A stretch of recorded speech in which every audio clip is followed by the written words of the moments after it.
السلام علیکم پیارے ساتھیوں، کیسے ہیں آپ سب لوگ؟ امید ہے سب خیریت سے ہوں گے۔ تو دوستو، آج میں بات کروں گی اس آبدوز کے بارے میں جس کے لیے مختلف باتیں ہو رہی ہیں، مختلف ریسرچز بھی سامنے آ رہی ہیں۔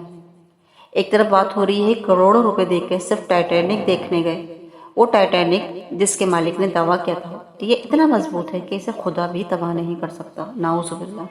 اور پھر ساری دنیا نے دیکھا کہ خدا کو چیلنج کرنے کا کیا انجام ہوا، وہ اپنے پہلے سفر میں تباہ و برباد ہو گیا۔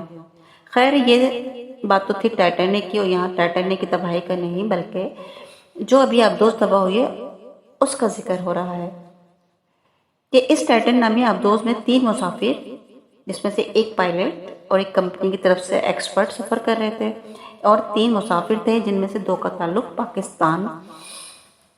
پاکستان سے تھا، اور وہ پاکستان کے بلینئرز عوام میں سے تھے، جن کا نام باپ کا نام تھا شہزادہ داؤد اور بیٹے کا نام تھا سلمان۔ میرا ایمان تو ہے کہ میرے رب کا حکم ہے کہ میرے رب کے حکم کے بغیر کوئی اپنی جان سے نہیں جا سکتا، یہ میرا پکا ایمان ہے۔ جب تک اللہ اپنے فرشتے کو روح قبض کرنے کا حکم نہ دے، جب تک ایسا ممکن ہی نہیں ہے۔ ایک واقعہ ہے کہ ایک دفعہ حضرت سلیمان علیہ السلام اپنے وزیر کے ہمراہ بیٹھے تھے کہ اچانک حضرت اسرائیل علیہ السلام سامنے آئے اور گھور کر وزیر کو دیکھا۔ وزیر ڈر گیا اور حضرت سلیمان سے کہا کہ جناب، مجھے دور افتادہ علاقے میں اپنی ہوا کے ذریعے پہنچا دیں۔ حضرت سلیمان نے ایسا ہی کیا۔ جب وزیر چلا گیا تو حضرت سلیمان نے حضرت اسرائیل سے پوچھا کہ آپ نے اس کو اتنی ہیبت ناک طریقے سے دیکھا کہ وہ ڈر کے چلا گیا؟ تو اس پر حضرت اسرائیل علیہ السلام نے فرمایا کہ اس کی روح قبض کرنے کا حکم ہوا تھا مجھے، اور جہاں روح قبض کرنی تھی وہ یہاں سے میلوں دور کا علاقہ ہے۔ تو جب اس کو یہاں دیکھا تو میں دیکھ کر حیران ہوا کہ یہ یہاں کیا کر رہا ہے، اس کی روح تو مجھے یہاں سے بہت دور قبض کرنی ہے۔ تو ساتھیوں، اس سے اندازہ ہوتا ہے کہ میرا رب کے حکم کے بغیر پتہ بھی نہیں ہل سکتا۔ انسان پاکستان میں ہو اور موت اس کی امریکہ میں لکھی ہو تو اللہ اس کو وہاں پہنچا کے روح قبض کروائے گا۔ میرے اللہ کے کام اور ان کی مصلحت صرف اللہ ہی جان سکتا ہے۔ خیر، یہ تو ایک نبی کا واقعہ تھا، لیکن یہ جو ٹائٹن نامی آبدوز تباہ ہوئی ہے، پھر اس کا ملبہ بھی مل گیا، تو سمجھ رہے کہ کہانی ختم ہو گئی اور سب سمندر کی گہرائی میں دفن ہو گئے ہیں، اور امریکی بحریہ کے بقول کہ یہ ڈیڈ باڈی اب نہیں نکالی جا سکتی ہیں۔ اور جس طرح بار بار امریکن نیوی کی طرف سے بات گھمائی گئی ہے، پھر آخر میں امریکی بحریہ کو دھماکے کی آواز بھی سنائی دی، جس کا مطلب تھا کہ آبدوز اچانک دھماکے کی وجہ سے تباہ ہو گئی، لیکن دھماکے کی خبر کو دنیا سے آخر تک چھپایا گیا۔ اب یہ سوال ہوتا ہے کہ وہ کون سی وجہ ہے کہ امریکن نیوی بار بار بیان بدل رہی ہے، اور وہ کون سا سچ ہے جو اب تک چھپایا جاتا رہا ہے، اور کہا جا رہا ہے کہ اب اس معاملے کو ختم کر دیا جائے، اور جیسا ٹائٹینک کا ملبہ دفن ہے، اس کو بھی اسی طرح دفن سمجھا جائے۔ اور یہاں ساتھیوں، عقل اس بات کا ساتھ نہیں دے رہی کہ آج کے اس ماڈرن اور ٹیکنیکل دور میں اس معاملے کو بالکل دفن کر دیا جائے، بغیر انویسٹیگیشن کے اس معاملے کو چھوڑ دیا جائے۔ حالانکہ جو روبوٹ سمندر میں ٹائٹینک کے لیے اتارا گیا تھا، اس کے ذریعے رپورٹ لی جا سکتی ہے۔ اس لیے دنیا حیران ہے کہ اس ٹائٹن نامی آبدوز میں کیا ہوا تھا کہ وہ اچانک دھماکے سے پھٹ گئی، اور ایسا کیا فالٹ ہوا جو تباہی کا باعث بنا۔ تو ہم بحیثیت مسلمان اس کو قرآن و سنت کے ذریعے بھی سمجھنے کی کوشش کریں گے کہ قرآن اس روز سے کیا کہتا ہے، اور احادیث کے ذریعے بھی، اور پھر جو ریسرچز سامنے آ رہی ہیں سیمسن کارٹون کے حوالے سے، اس کے حوالے سے بھی بات کریں گے۔ لیکن سب سے پہلے ہم قرآن و سنت کے ذریعے بات کرتے ہیں۔ قرآن کی سچائی اور وحدانیت نے اپنا لوہا منوانا شروع کر دیا، الحمدللہ، اور اب جان بوجھ کر اس پر پردے ڈالے جا رہے ہیں۔ جانتے چلیے کہ ماہرین اب تک ایک بات پر متفق رہے ہیں کہ آبدوز کے اندر کا ٹمپریچر اچانک بدلا تھا، اور جس سے دھماکہ ہوا۔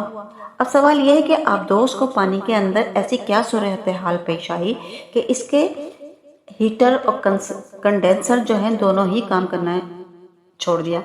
ہیٹر اور کنڈینسر کا کام یہ ہوتا ہے کہ اندر اور باہر کے ٹمپریچر کو مینٹین کیا جائے۔ اگر باہر ٹھنڈ ہو تو ہیٹر کا کام یہ ہوتا ہے کہ اندر کے ماحول کو گرم کیا جائے، لیکن اگر باہر کا پانی ہی گرم ہو جائے تو پھر اندر کیا صورتحال ہوگی، یہ ایک بہت بڑا سوال ہے۔ کیونکہ ایسی صورتحال میں نہ تو ہیٹر کام کرتے ہیں اور نہ کنڈینسر جو باہر کے پانی سے ٹھنڈا ہوتا ہے وہ بھی کام کرنا چھوڑ سکتا ہے، کیونکہ جب باہر کا پانی گرم ہو تو کنڈینسر کیسے اپنے آپ کو ٹھنڈا کر سکتا ہے۔ اور یہ صورتحال جب واقع ہوگی جب آبدوز کو ابلتے ہوئے گرم پانی سے واسطہ پڑا ہوگا، جس کی وجہ سے ہیٹنگ اور کولنگ سسٹم جو ہے ڈسٹرب ہو سکتا ہے۔ اور یہ بات تو ظاہر ہو چکی ہے کہ آبدوز جیسے ہی سمندر کی گہرائی میں جاتی ہے تو اندر کا ٹمپریچر گرم ہو چکا تھا۔ اب سوال یہ پیدا ہوتا ہے کہ کیا سمندر کے اندر کا پانی گرم بھی ہو سکتا ہے؟ سوالیہ نشان۔ وہ کون سی ممکنہ وجوہات ہیں جس سے سمندر کا اندر کا ٹمپریچر اچانک بدل گیا؟ تو ساتھیوں آئیے اس حوالے سے ہم قرآن سے رہنمائی لیتے ہیں، جہاں واضح طور پر ارشاد ہے وَإِذَا الْبِحَارُ سُجِّرَتْ، ترجمہ اور جب سمندر بھڑکا دیے جائیں، سورہ تکویر۔ اور دوسری آیت ہے وَالْبَحْرُ الْمَسْجُورُ، ترجمہ ہے قسم ہے بھڑکنے والے سمندر کی۔ یہ ہے سورہ طور کی آیت۔ اب یہاں انسان کی عقل حیران ہے کہ آخر سمندر کیسے بھڑک سکتا ہے، کیونکہ پانی تو خود آگ بجھاتا ہے، لیکن سمندر میں آگ کا بھڑکنا، یہ وہ چیز عقل دنگ رہ جاتی ہے۔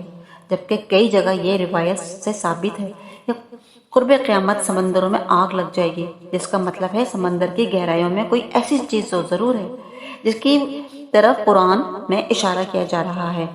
پیارے دوستو، اس بات کی تصدیق ابو داؤد کی ایک اور حدیث سے ہوتی ہے جس میں یہ کہا گیا ہے کہ کوئی شخص سمندر کا سفر نہ کرے سوائے حج اور عمرہ کے نیت سے یا جہاد کی غرض سے، کیونکہ سمندر کے نیچے آگ ہے اور آگ کے نیچے پانی ہے۔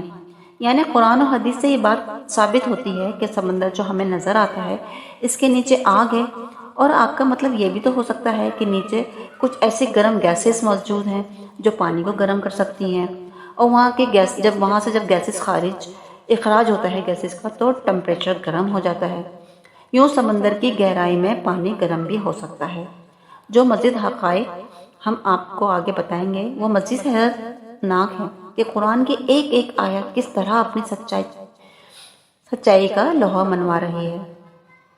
اور جو دھماکہ انہوں نے سمندر کے نیچے سنے تھے اس کی گھٹیاں سلجھانا اب ضروری ہو چکا ہے۔ یہ 1971 کی بات ہے کہ ایک غوطہ خور ٹیم کو اٹلانٹک اوشین کے اندر بھیجا گیا اور انہوں نے سمندر کی گہرائی میں جا کے مختلف چیزوں کا جائزہ لیا، لیکن جو حیران کن چیزیں سامنے آئی تھیں وہ آنکھیں کھول دینے کے لیے کافی ہیں، کیونکہ اس ٹیم نے سمندر میں لاوا اور آتش فشاں ٹائپ کی چیز پھٹتی دیکھی تھی جس میں سے آگ نکل رہی تھی، اور سمندر کے پانی کے باوجود آگ کم نہیں ہو رہی تھی۔ ٹیم نے لوہے کی راڈ سے اس جگہ کو کریدنے کی کوشش بھی کی تو پتہ چلا کہ اندر آگ ہی آگ ہے، جہاں سے مختلف قسم کی گیسز نکل رہی ہیں۔ یعنی ہم اندازہ لگا سکتے ہیں کہ کس طرح قرآن کی ایک آیت اپنی سچائی کا لوہا منوا رہی ہے کہ سمندر کے نیچے آگ ہے، اور یہ آگ دنیا والوں نے اپنی آنکھوں سے دیکھ لی ہے۔ تو ساتھیوں، اس بات سے اندازہ لگائیے کہ سمندر کے اندر کا پانی شدید گرم، اور گرم پانی کی وجہ سے آبدوز کے کنڈینسر اور ہیٹر متاثر ہوئے ہوں، اور یہ بات تو اب تسلیم کی جا چکی ہے کہ اچانک ٹمپریچر بڑھنے کی وجہ سے آبدوز کے اندر گرمائش پیدا ہوئی جو 12,000 کی فٹ کی گہرائی میں جا کر دھماکے کی وجہ بنی۔ واضح رہے کہ کچھ اسلامک اسکالر کا یہ بھی ماننا ہے کہ یہ جو سمندر ہے اس کے نیچے جہنم ہے، لیکن درمیان میں ایک مضبوط پتھریلی زمین ہے جو سمندر اور اس کے درمیان حائل ہے۔ اور آگ والی بات پہلے کے قرآن و حدیث میں مذکور ہے، یہ آگ کی والی بات تو پہلے ہی قرآن و حدیث میں مذکور ہے۔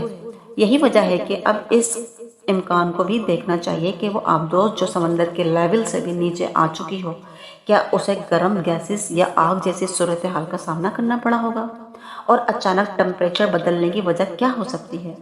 اور اگر ٹائٹینک کے بارے میں بات کی جائے تو اس کے لیے کہا جاتا ہے کہ یہ ایک عذاب ہے جو اللہ کو چیلنج کرنے کی صورت میں تباہ ہوا تھا، اور ویسے بھی منع فرمایا گیا ہے کہ عذاب والی جگہ سے دور رہنا چاہیے اور وہاں سے جلدی گزرنے کا حکم دیا گیا ہے۔ اور روایت سے ثبوت ملتا ہے کہ آپ صلی اللہ علیہ وآلہ وسلم قوم عاد اور قوم سمود کی باقیات کے قریب سے گزرتے تھے تو آپ اپنی سواری کو تیز کر دیا کرتے تھے، اور وہاں سے تیزی سے گزر جاتے۔ تو اب سوچنے کی بات ہے کہ کیا عذاب کی جگہ صرف ٹائٹینک دیکھنے سمندری گہرائی میں جانا مناسب عمل ہے؟ کیوں گئے تھے وہ لوگ کروڑوں روپے دے کے؟ اس بات پر بھی ایک کہانی سامنے آئی ہے جو میں آپ کو پارٹ 2 میں بیان کروں گی۔ تو ناظرین، قرآن سنت کی روح سے سمندر میں بلا جواز سفر کرنا منع کیا گیا ہے، اور اس کے مخالف جو بھی عمل کرے گا وہ تباہ ہوگا، کیونکہ نقصان سے پہلے آگاہی دی جا چکی ہے 1400 سال پہلے ہی۔ تو ساتھیوں، میں اپنی اس ویڈیو کا پارٹ 1 یہیں پہ اختتام کرتی ہوں، اور پارٹ 2 جلد ہی لے کے حاضر ہوں گی، جس میں بتاؤں گی کہ واقعی یہ لوگ صرف ٹائٹینک دیکھنے گئے تھے یا یہ کوئی عالمی سازش تھی۔ تو اس کا انتظار کیجئے پارٹ 2 کا، اور اب تک اگر میرے چینل کو سبسکرائب، لائک، شیئر نہیں کیا تو پلیز آپ سے درخواست ہے کہ میرے چینل کو سبسکرائب کر دیں اور پارٹ 2 کا انتظار کریں۔ جب تک کے لیے